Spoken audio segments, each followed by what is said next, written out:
श्री स्वामी समर्थ. तर आजच्या व्हिडिओमध्ये मी तुम्हाला आज खूप छान असा व्हिडिओ घेऊन आलेला आहे. जसं की आपल्याला जसं कुलदेवी असती त्याचप्रमाणे आपल्याला कुलदैवतही असतं. बऱ्याच जणांचा कुलदेवी किंवा कुलदैवत हे वेगवेगळे असतात, परंतु कुलाचार किंवा कुलधर्म हा आपण एकच करायचा असतो, जरी आपले देव वेगळे असले तरी. जसं आपल्या घरामध्ये कुलदेवी आणि कुलदैवताचं स्थान असतं, म्हणजे आपल्या घरावरती जे काही संकट आलेलं असतं ते आपले कुलाचाराप्रमाणे ते सांभाळण्याचं काम करत असतात. आपल्याला जे काही अडीअडचणी असतात ते आपण पहिले कुलाचार म्हणजे आपले कुलदैवत असतात ते सांभाळून घेत असतात. म्हणजे कोणतीही आपण सेवा करायची असेल तर सर्वात प्रथम आपल्याला कुलदेवीची आणि कुलदैवताची सेवा करायची असती. जसं की आपल्याला आई वडील असतात त्याचप्रमाणे आपलं जे रक्षण करण्याचं काम आहे ते म्हणजे आपले कुलदेवी आणि कुलदैवत. तर त्यांचीच आपण सेवा कशी करायची आणि त्यांचंच आपण मान सन्मान कसा करायचा आणि घरातून आपण कोणत्या ह्या त्यांना नेण्यासाठी, जसं आपल्या आई वडिलांना आपण अगदी आपल्या हाताने बनवलेलं आपल्याला त्यांना आवडत असतं किंवा छान असतं, त्याचप्रमाणे आपल्या देवी आणि देवतांना आपल्याच हाताने बनवलेल्या वस्तू आपल्याला कशा न्यायच्या आहे ते सांगते. तर आपण जसं की देचा मान सन्मान करत असतो त्याचप्रमाणे आपल्याला आपल्या कुलदैवत म्हणजे खंडोबा, प्रत्येकाचं कुलदैवत हे खंडोबा असतं, परंतु त्याचं वेगवेगळे स्थानं असतात. काही जेजुरीचा खंडोबा आहे तर काहींचा.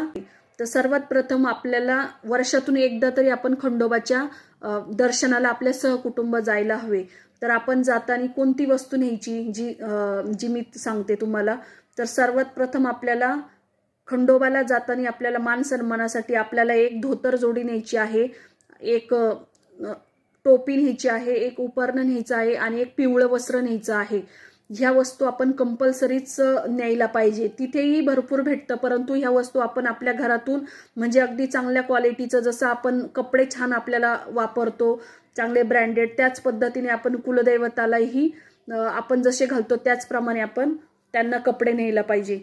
आणि त्यानंतर आहे की आपलं नैवेद्य कोणता. तर नैवेद्य आपल्याला खंडोबाचा सगळ्यात आवडता प्रिय नैवेद्य म्हणजे भरीत आणि भाकरी आहे बाजरीची.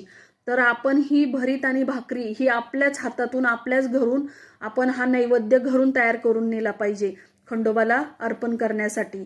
तर त्यावरती आपल्याला कांद्याची पात, कांदा आणि एक चटणी पण न्यायची आहे, म्हणजे त्यांना खाण्यासाठी नैवेद्य म्हणून आपण हा पदार्थ त्यांना बनवून न्यायचा आहे. त्यानंतर आहे की आपल्याला तिसरी वस्तू आहे की जे भंडारा हा खंडोबाला खूप प्रिय आहे. तर तो भंडारा आपण तिथून न घेता आपल्या घरातूनच, आपल्या गावातूनच एखादं दुकान असेल तिथून अगदी केमिकल विरहित जी हळद असती ती हळद आपण सव्वा पावशर किंवा खोबरं असेल तर खोबरंही सव्वा पावशर आपण घेऊ शकतो, किंवा 125 ग्रॅम किंवा 5 वाट्या हे आपण घरूनच या 2 वस्तू न्यायच्या, या 3 वस्तू न्यायच्या आहे.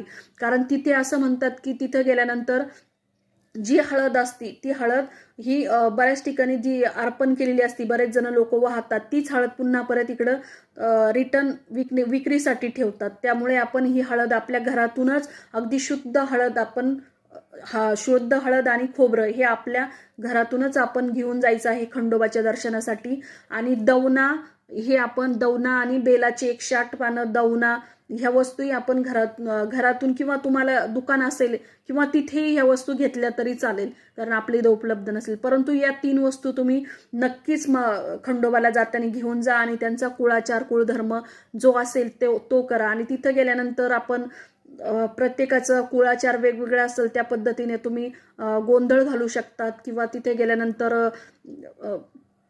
तळी भरू शकतात. अशा पद्धतीने आपण जर वर्षातून एकदा हा जर आपण खंडोबाला जाण्याचा जो मान सन्मान आहे तो जर केला तर खंडोबा नक्कीच आपल्यावरती खंडोबाचा आपल्यावरती प्रसन्न होईल किंवा त्यांचा आशीर्वाद आपल्याला लाभेल, आपल्या पूर्ण कुटुंबाला. कारण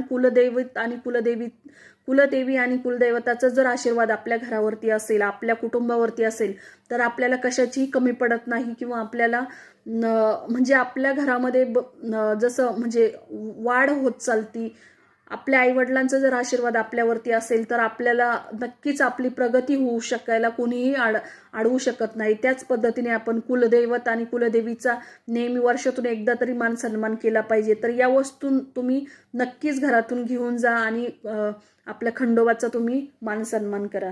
श्री स्वामी समर्थ.